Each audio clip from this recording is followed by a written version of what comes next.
Sometimes the stories that really get under your skin don't start with a monster jumping out of a closet.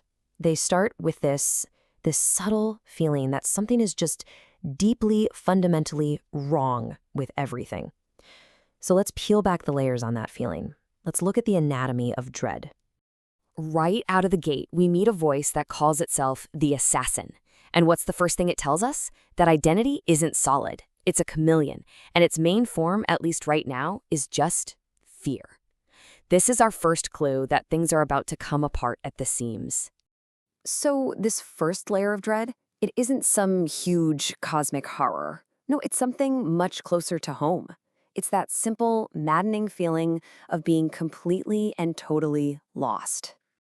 We meet this character, Hammer, and his problem is almost funny. It's so simple. He feels like he's trapped inside a story that has no plot, no reason for being. He's there for some action, some purpose, but all he gets is this endless, aimless loop. And you can just feel how frustrated he is, right? He says it's like bad jazz or, monkeys just banging on typewriters. It's this disorganized mess that flips from super serious to darkly funny without any point at all. And that's the kind of confusion that really starts to gnaw at you. And this is where the story takes its first really chilling turn. Hammer starts to wonder, wait a minute, what if I'm not just observing this mess? What if I'm a character stuck in the exact same nonsensical loop I'm complaining about? And right there, that simple annoyance starts to curdle into real dread. Okay, so we're moving on from Hammer's frustration now, and we're about to dive into something much, much deeper, a far more chilling state of mind. And our guide, once again, is the assassin. Man, this line is the heart of it all. This is the big shift. It's not just about a story that doesn't make sense anymore. No, this is about a reality that feels ancient, insane, and corrosive. The idea that existence itself is just dripping, that's terrifying. So, this is the world that the assassin is living in. It's a total breakdown of everything you thought was stable. Time, it's all hazy. You can't rely on it. You can't even tell your memories from your nightmares. And your own personality, not safe either. It can be just swapped out. Your sense of self, your ego, can be completely wiped away. So when you boil it all down, what's the source of all this terror?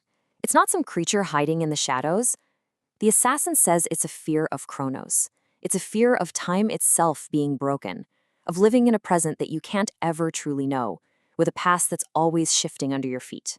The horror started on the page, then it moved into reality, and now it's heading to its final, most terrifying destination, right inside our own heads.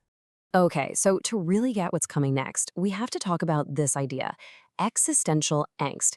It's that deep, nagging anxiety you get when you start wrestling with the really big, scary questions about life. Meaninglessness, death, you get the idea. And that feeling, that's the prison we're about to step into. So this new character, Night B, who kind of seems to be the nervous system personified, lays out this absolutely horrifying biological case. He says our brain, the thing we use to make sense of the world, it's just a mirror for the chaos outside. It's constantly accumulating damage, and its number one job, driven by fear, is to keep us alive, no matter how much pain we're in. Logic, reason, all of that is secondary to just surviving. And that is the real gut punch of this whole biological trap. I mean, if your own hardware, your own brain, is literally designed to keep you going, even when your existence is a complete nightmare, what hope do you possibly have of getting out? All right, so if your own mind is a prison, what about action? Can you fight your way out of this dread? Well, this leads us to the final, cruelest trap. So here we get these two totally opposite views. You have the medieval knight, who shows up ready for a fight. He wants to bring order to the chaos by battling all these wretched monstrosities. But then there's the archer, who's way more pragmatic. He's like, hold on a second. A bow can stop one guy, sure. But how do you fight a whole army? An army that was here before we even existed. And here's the real kicker. In this moment of just startling honesty, even the knight, the man of action, basically admits it's pointless. He realizes that whether you fight or you don't fight, destruction seems to be the only thing that's guaranteed. What's the point of choosing a path if they all lead off the same cliff? Which, well, brings us to the end. After this entire journey, there are no easy answers. There are no solutions. There's only the silence that's left after you ask the final, terrible question. I mean, think about where we started, with the simple annoyance of a story that didn't have a plot. From there, we plunged into a reality where time and the self just crumbled apart. Then we looked inside and found a brain that's programmed to keep us suffering. And we looked outside and found that fighting back is futile. So, after all of that, what is even left? The text doesn't give you an answer. It just leaves you here, staring right into that void with the chilling thought that maybe, just maybe, there isn't one.